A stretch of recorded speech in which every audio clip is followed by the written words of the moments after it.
Aku nggak bisa. Aku benar-benar nggak. Aku nggak bisa, kecemasan dan depresiku. Perjalanan menyenangkan berubah jadi penangkapan di Bandara Internasional Orlando setelah dua saudari diduga mendorong karyawan Frontier Airlines dalam konfrontasi, menurut polisi. Rekaman body cam yang baru dirilis sekarang menunjukkan kepada kita kekacauan di dalam bandara itu. Dan saya akan memperbiat surat yang editor yang terekam dalam rekaman itu. Selamat datang di Sidebar dari Law and Crime, saya Jesse Weber. Ya, jadi begini, dua saudari dari New Jersey akhirnya diborgol di Bandara Internasional Orlando karena diduga mendorong seorang pegawai Frontier Airlines setelah diberitahu bahwa mereka terlalu mabuk untuk naik pesawat. Aku tidak bisa, aku benar-benar tidak bisa. Aku dijatuhkan, aku mau tetap di sini. Ya, aku punya kecemasan dan depresi. Kamu sedang ditahan sekarang. Kenapa aku ditahan? Aku akan segera memberitahumu. Kenapa aku ditahan? Kamu bercanda. Kamu bercanda? Kamu bercanda. Catatan, sudah berapa kali kita membahas episode seperti ini di bandara? Sebenarnya, apa yang terjadi sekarang di bandara atau pesawat? Ngomong-ngomong, siapa yang sedang kita hadapi di sini? Kakak beradik Kiara Lyons dan Maura Flores. Mereka sedang bersiap untuk naik pesawat Frontier pulang ketika polisi mengatakan situasinya berubah menjadi liar dan kacau di gerbang keberangkatan. Menurut laporan, staf maskapai memberitahu dua wanita itu bahwa mereka terlalu mabuk untuk terbang. Saat itulah semuanya mulai kacau. Petugas mengklaim kedua saudari itu agresif dan berteriak. Konfrontasi terjadi dengan staf Frontier. Dan tampaknya mereka berulang kali menolak perintah untuk meninggalkan area boarding. Dan semuanya memuncak menurut polisi ketika kedua wanita itu mendorong seorang karyawan Frontier hingga terjatuh ke tanah. Anda akan mendengar langsung dari pekerja itu lewat rekaman body cam yang baru dirilis. Ketika polisi tiba, mereka menemukan Kiara yang terlihat sangat tertekan, berulang kali mengatakan kepada petugas bahwa dia menderita kecemasan, sementara Maura tampaknya mencoba menjelaskan versi mereka tentang situasinya. Dan ketika saudara perempuannya diborgol, saat itulah dia diduga menjadi sangat agresif. Kini untuk para modifikasi, kita punya rekaman video dari kamera tubuh yang jelas menunjukkan bagaimana peristiwa ini bisa meningkat. Dari pertengkaran di gerbang hingga malam dengan tangan diborgol. Rekaman dimulai saat petugas mendekati Kiara yang panik, berusaha menjelaskan kejadian sambil berulang kali menyebut dirinya cemas dan depresi. Aku tidak bisa, aku benar-benar. Aku tidak bisa.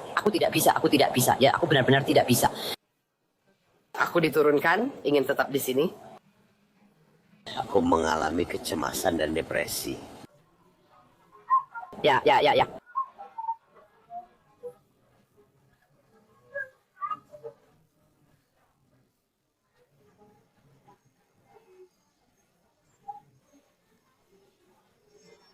Aku sedang ada polisi di sini sekarang. Oke, tetap di sini. Kamu tidak perlu mengatakan itu.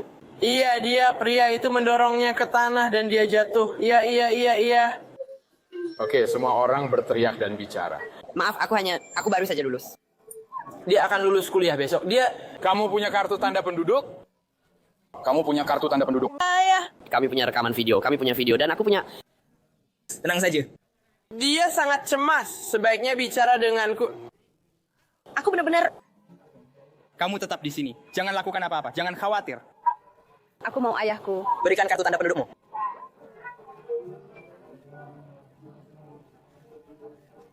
Aku datang. Siapa dia bagimu? Dia adik perempuanku. Dan kamu siapa? Dia bibiku. Ayahku, di mana? Itu tidak penting. Yang ingin kutanyakan, di mana semua ini terjadi? Tidak, tunggu. Kami sedang di pesawat. Dia harus ke kamar mandi dan mereka bertanya padanya. Mereka bilang, apakah kamu mabuk? Dia jawab, ya, aku minum beberapa gelas dan itu saja. Oke. Apakah kamu punya boarding pass atau apa saja? Ya, dia punya. Boleh saya lihat? Ya, mana boarding passmu? Tunggu sebentar. Jadi aku Sudah bilang dia mengatasi cemasnya. Jadi biarkan dia pulang. benar-benar gemetar. Oke, kamu ingin aku melawan di sini? Tetap di situ.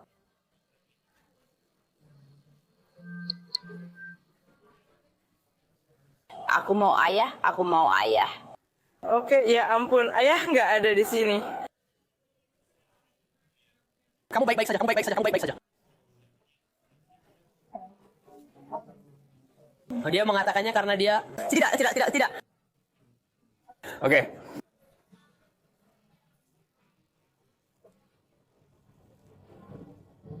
Ya aku. Oke, itu tidak masalah. Aku tidak peduli.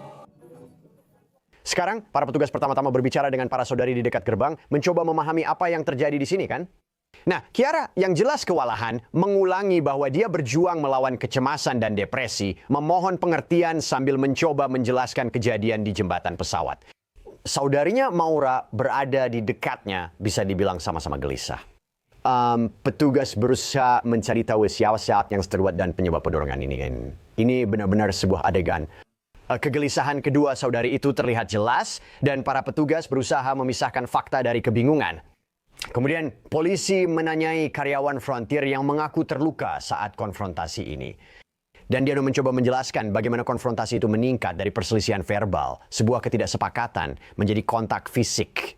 Dan sekali lagi, kami mendapatkan rekaman kamera tubuh. Dan rekaman kamera tubuh di sini menangkap dia yang menggambarkan dirinya diduga didorong ke tanah oleh para saudari itu. Anda adalah orang yang...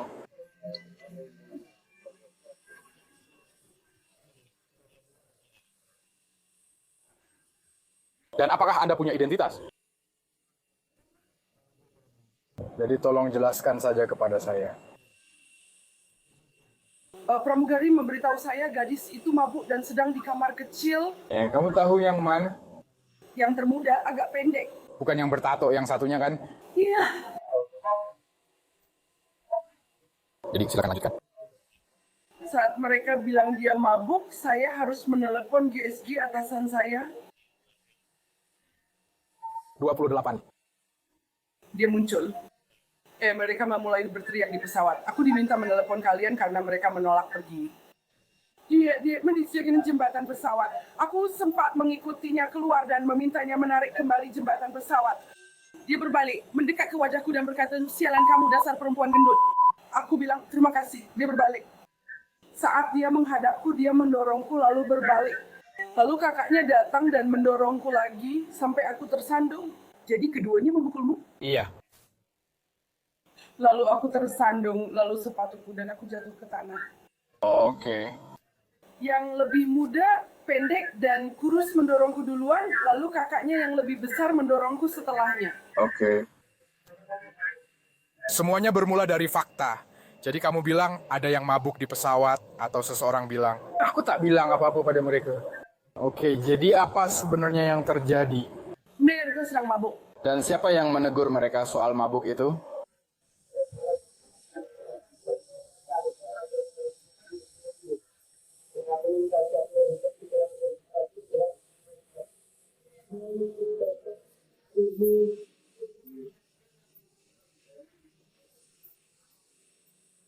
Panggil kakaknya. Kakaknya duduk di belakang, lalu kakaknya lari ke depan. Dan mereka berdua mulai berteriak padanya. Semua jadi para petugas, seragamannya mengumpulkan pernyataan dari staf maskapai, lalu mereka kembali berbicara dengan Kiara dan Maura, kedua saudari itu. Dan kedua saudari itu terus menjelaskan sisi mereka, menggambarkan perilaku mereka, apa yang membuat mereka keluar dari pesawat. Petugas fokus memperjelas rangkaian kejadian. Aku tidak peduli. Ayahku, aku tidak mencoba melakukan apa-apa. Ayahku bekerja di New Jersey, dia untuk hal yang sama.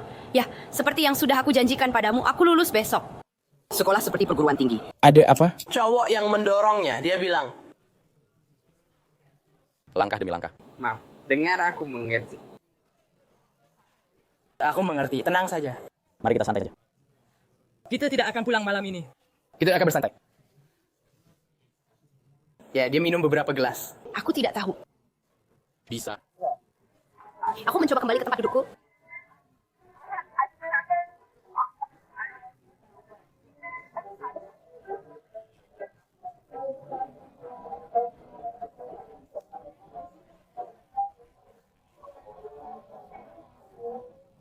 Dan dia jadi cemas. Jadi setiap maskapai punya, jadi maskapai itu adalah entitas swasta. Jadi mereka punya kebebasan sendiri. Itu adalah dorongan keamanan. Ya, pasti. Jadi kalau dia mabuk, mengganggu maskapai.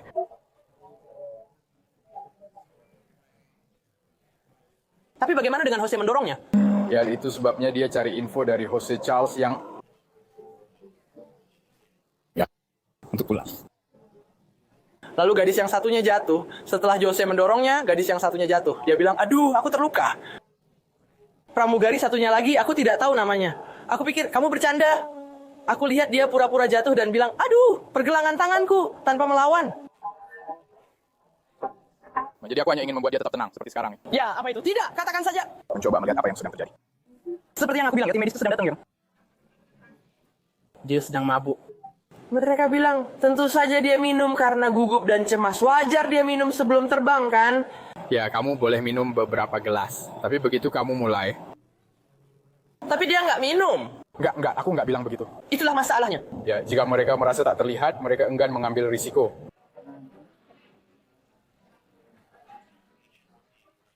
Tapi seorang pria tidak perlu menyentuhnya.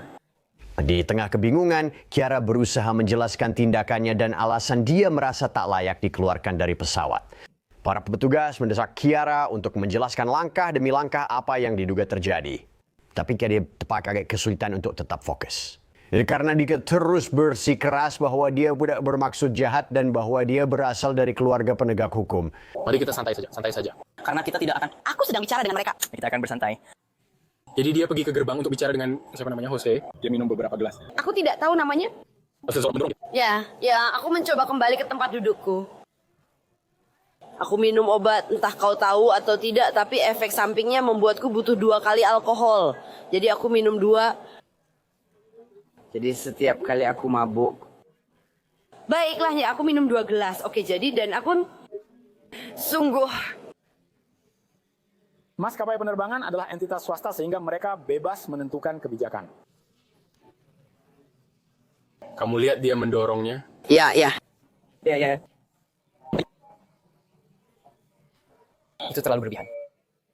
Dia ke kamar mandi. Mereka bilang dia harus duduk. Terserah, tapi Dia mencoba mencari informasinya. kami hanya berusaha membuat semua orang rileks.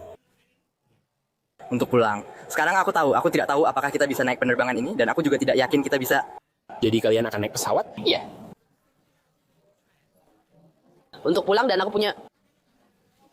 Aku memperhatikan wajahnya. Jadi kalian sudah ada di pesawat? Hampir berangkat. Dia harus ke kamar mandi.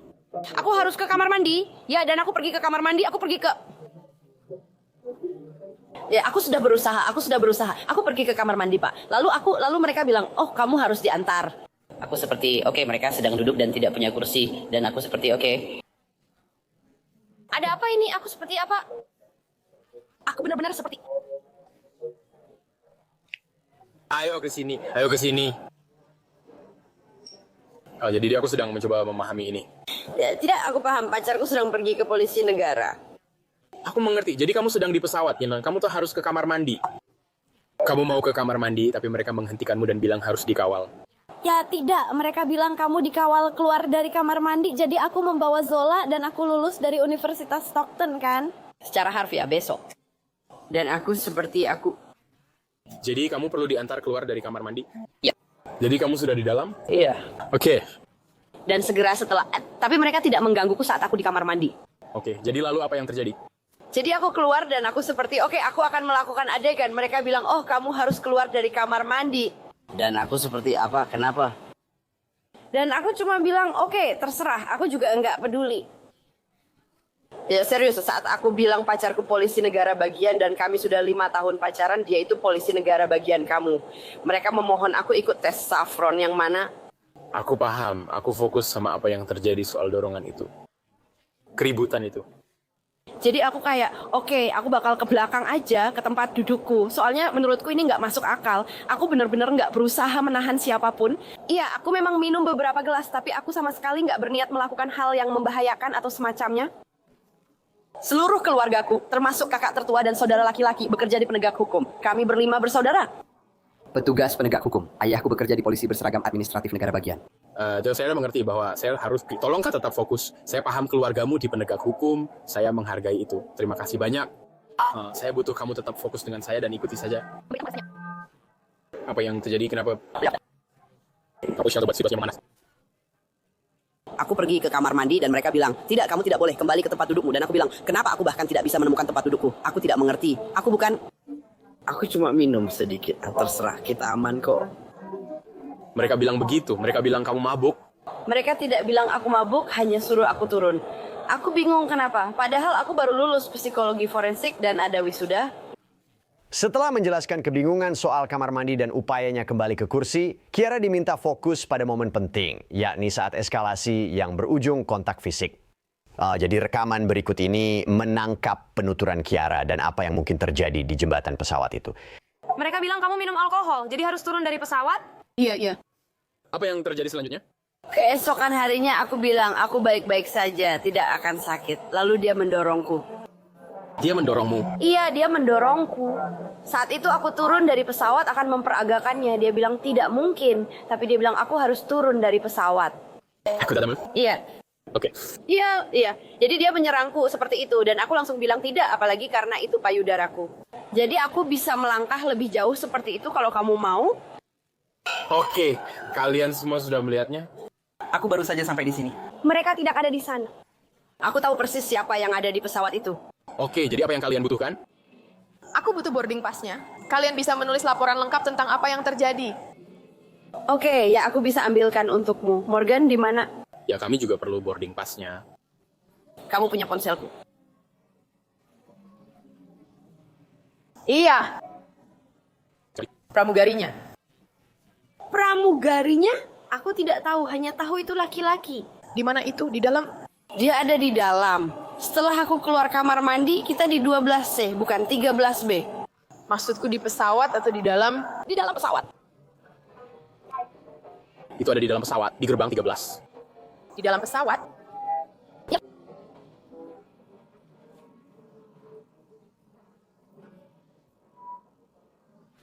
Apakah ada cara untuk membuat salinan kertas? Aku akan mencetaknya untukmu. Oke, tenang saja.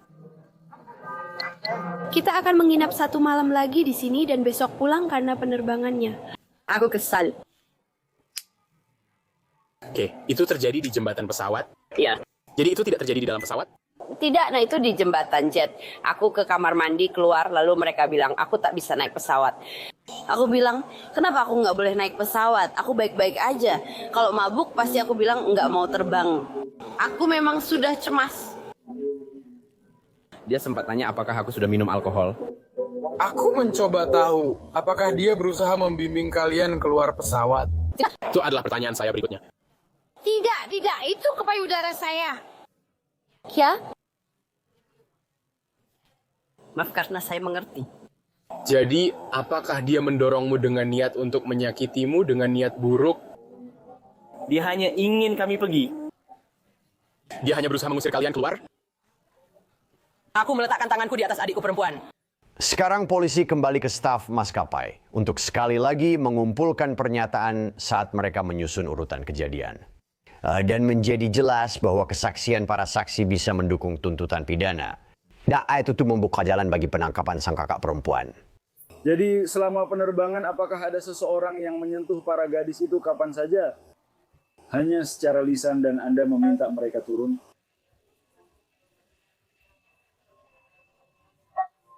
Mereka mau keluar, maksud saya saat tiba di jembatan pesawat, apakah mereka mau? Saya tidak tahu siapa yang melakukan sesuatu dengannya. Dia bilang, ayo pergi, ayo pergi. Dia menuju jembatan pesawat. Saya akan mendorong dia. Dan satu gadis yang lebih muda mendorong dia jatuh. Jadi keduanya mendorong aku pada saat yang sama? Jadi mereka berdua meletakkan tangan bersamaan. Jadi keduanya akan masuk penjara karena kamu bersedia membuat pernyataan tertulis. Saya juga mendapat saksi lain yang berkata sama. Jadi begini, Teresa menyatakan bahwa kita harus memastikan mereka lolos pemeriksaan medis sebelum kita kembali ke bawah. Mari kita perjelas. Sebelum lanjut, petugas harus memastikan suster lolos pemeriksaan medis. Mari medicine dikondisikan obat yang telah dikonsumsi. Baik. Masalah apa yang kamu alami saat ini? Maksudku, aku punya kecemasan. Apakah kamu perlu minum obat untuk itu? Saya sedang minum obat, Bu. Jadi apakah kamu sudah meminumnya? Ya. Jadi kamu sudah meminumnya? Ya. Apa kamu perlu meminumnya lagi? Ini Zoloft, tertulis selective serotonin reuptake inhibitor jadi. Oke. Di mana pilmu sekarang? Sekarang pil itu ada di tas jinjing. Oke, kamu bawa tas jinjingmu? Ya, iya, tapi ini selective serotonin reuptake inhibitor, jadi ada di sini. Labelnya di mana? Kurasa kita menyebutnya begitu atau semacamnya. Aku jurusan psikologi, kuliah untuk jadi konselor. Oke, ya itu bagus. Ya, maksudku seharusnya aku pergi besok, tapi Kamu sudah minum alkohol? aku memang minum sedikit. Tapi aku benar-benar seharusnya ikut wisuda besok. Aku atlet divisi 3.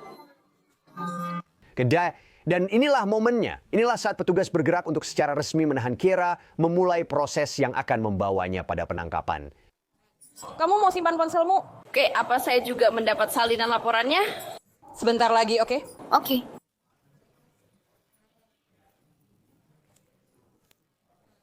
Kamu akan ditahan sekarang juga. Kenapa saya ditahan? Aku akan memberitahumu sebentar lagi. Kenapa saya ditahan? Kenapa saya ditahan?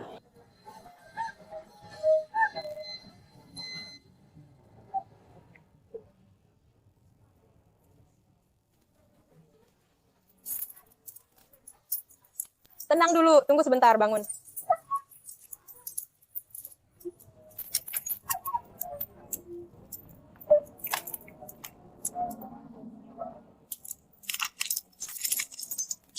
Ya, terima kasih. Aku mau ayahku.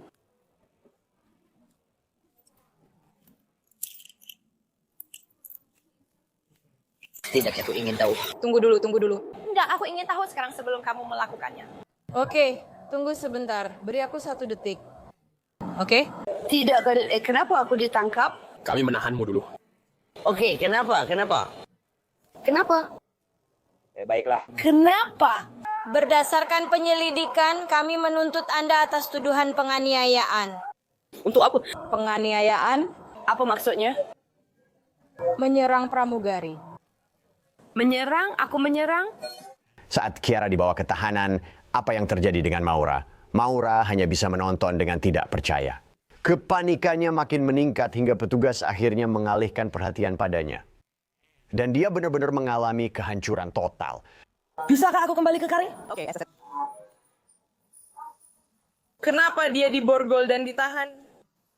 Oke, tenang ya. Sekarang dia sedang diborgol.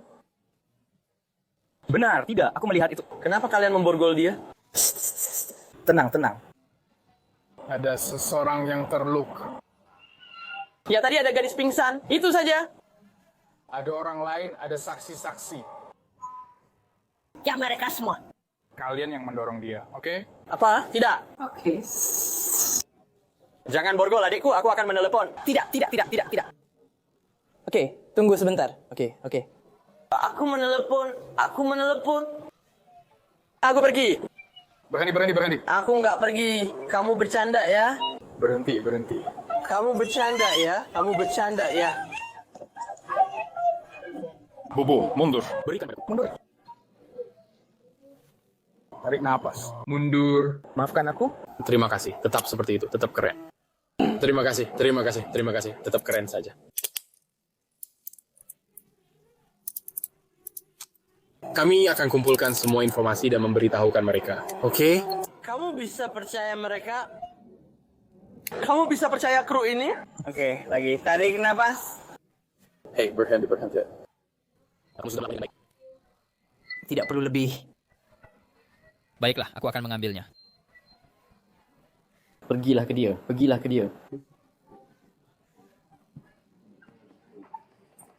Apa kamu bercanda sama aku?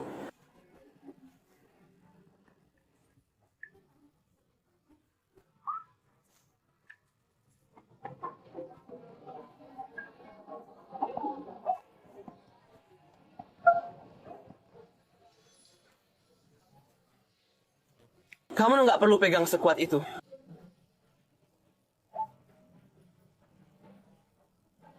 Aku akan bantu kalian apa saja.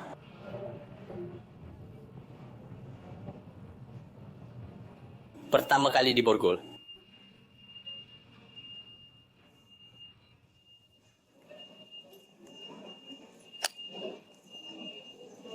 Kamu mau aku... Jangan pegang terlalu keras. Aku nggak pegang sekeras itu. Kamu pegang kok, aku jalan bareng kamu. Iya, dia baik di sini. Terima kasih.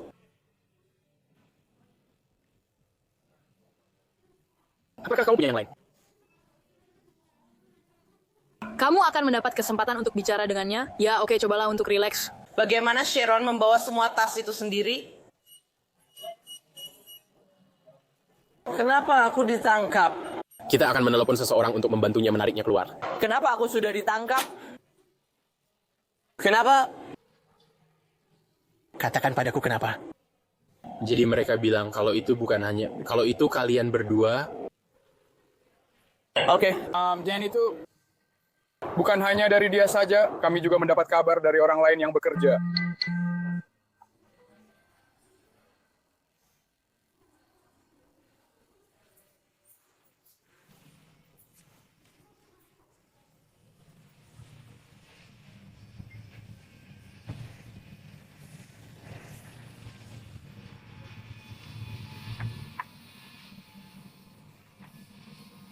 Ini benar-benar parah sekali.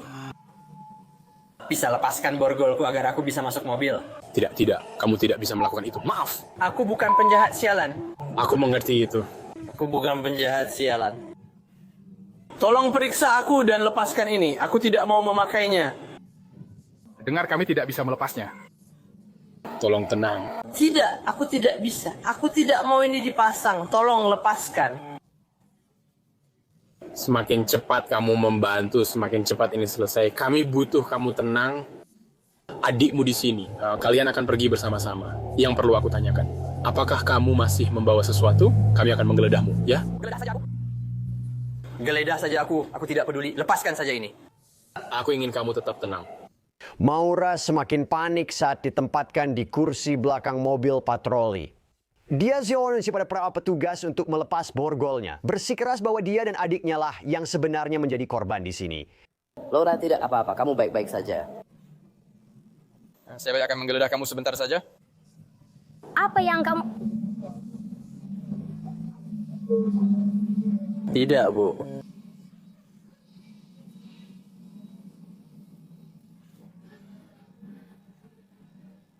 Laura, tak apa, masukkan saja dia ke mobil. Kami baik-baik saja.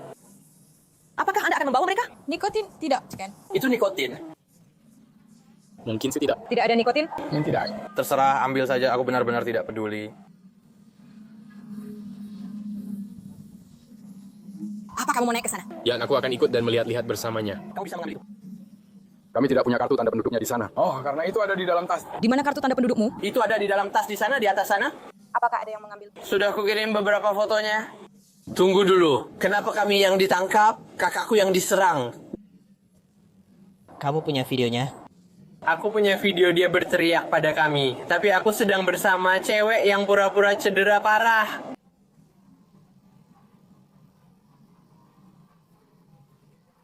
Enggak ada kamera di... Kenapa ini dipakaikan ke aku?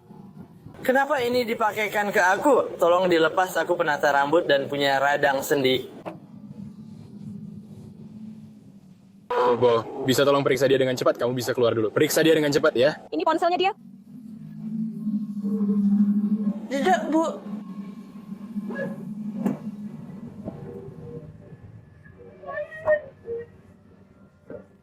Maura, tidak apa-apa. Bawa saja dia ke mobil. Tidak apa-apa. Kami baik-baik saja.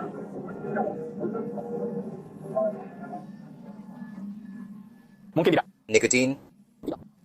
Ambil saja semuanya. Aku benar-benar tidak peduli. Kalau dia mau, kamu bisa kasih ke tante. Oke ya.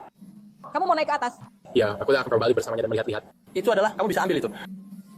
Kita tidak punya kartu tanda penduduk karena ada di tas. Di mana kartu tanda pendudukmu? Itu ada di tas di atas. Apakah ada yang mengambil ponselnya? Ya.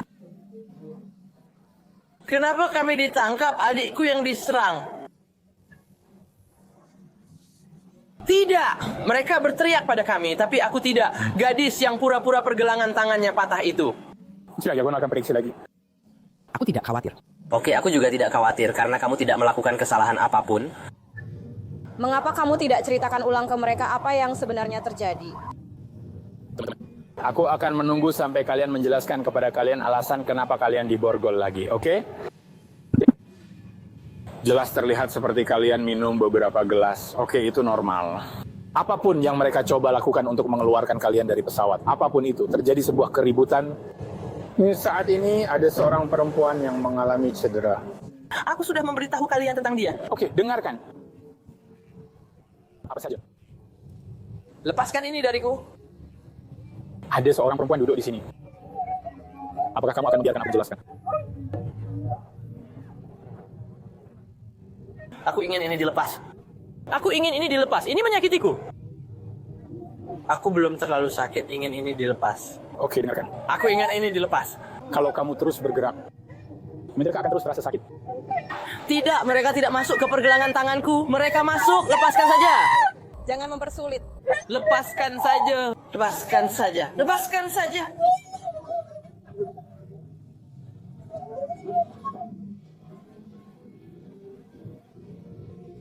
Kamu bercanda. Jadi hanya kamu yang mendengarkan. Seharusnya aku tidak diborgol sekarang. Kalian sudah selesai. Kalian sudah selesai. Kamu tidak mau itu. Jadi jangan keluar. Kami tidak melakukan apa-apa. Kami hanya melakukan pekerjaan kami. Jadi jangan khawatir. Iya, kami dari keluarga polisi. Kami tahu. Bu, saya harus bilang, lengan kiri saya... Ini benar-benar sangat sakit. Boleh saya periksa untuk dia? Iya. Iya, periksa punyaku. Rasanya sangat sakit. Kanan aku baik-baik saja, kiri aku... Sakit. Aku seharusnya tidak ditangkap. Apa salahku? Itulah kenapa aku bertanya padamu. Apa salahku? Apa salahku? Aku ingin tahu bagaimana aku bisa sampai di sini. Apa salahku? Tapi apa salahku? Tidak. Kamu tidak mendengarkan, makanya aku bertanya. Dia bilang begitu karena ada gadis yang jatuh. Aku juga menyebutnya di ceritaku. Ada banyak saksi yang mengatakan bahwa kalianlah yang mendorong. Itu adalah orang-orang di pesawat yang bekerja sama dengan mereka. Jadi jelas saja mereka akan saling melindungi. Mereka bekerja bersama. Bagaimana kalau begini? Yang sudah terjadi biarlah terjadi. Kenapa aku ditangkap? Aku nggak mau berdebat lagi, oke? Baik. Tunggu, aku cuma... Enggak, aku cuma tanya buat diriku sendiri, Bu. Bu, saya sedang bertanya pada Anda. Jadi Kip, apa tuh yang terjadi pada akhirnya? Nah, kedua saudari itu didakwa dengan pemukulan dan mabuk yang mengganggu ketertiban, serta laporan dan dokumen pengadilan tampaknya menunjukkan bahwa mereka dirujuk ke program intervensi pra-persidangan pada tanggal 17 September dan kasus mereka sejak itu telah ditutup. Menurut situs web Jaksa Negara, program intervensi pra-persidangan memberi kesempatan bagi terdakwa kejahatan non-kekerasan untuk menghindari konsekuensi jangka panjang vonis pidana. Program ini umumnya ditujukan untuk mereka dengan riwayat kriminal minim atau tanpa, dengan fokus pada rehabilitasi bukan hukuman. Tujuan utamanya mengurangi beban sistem peradilan pidana dengan menyediakan alternatif penanganan pelanggaran ringan dan mendorong perubahan perilaku positif. Dan sini itu saja yang bisa kami sampaikan untuk Anda saat ini di Sidebar. Terima kasih banyak kepada semua yang telah bergabung bersama kami. Seperti biasa, silakan berlangganan di YouTube, Apple Podcast, Spotify, atau platform podcast lain. Anda juga bisa mengikuti saya di X atau Instagram. Saya Jesse Weber, sampai jumpa.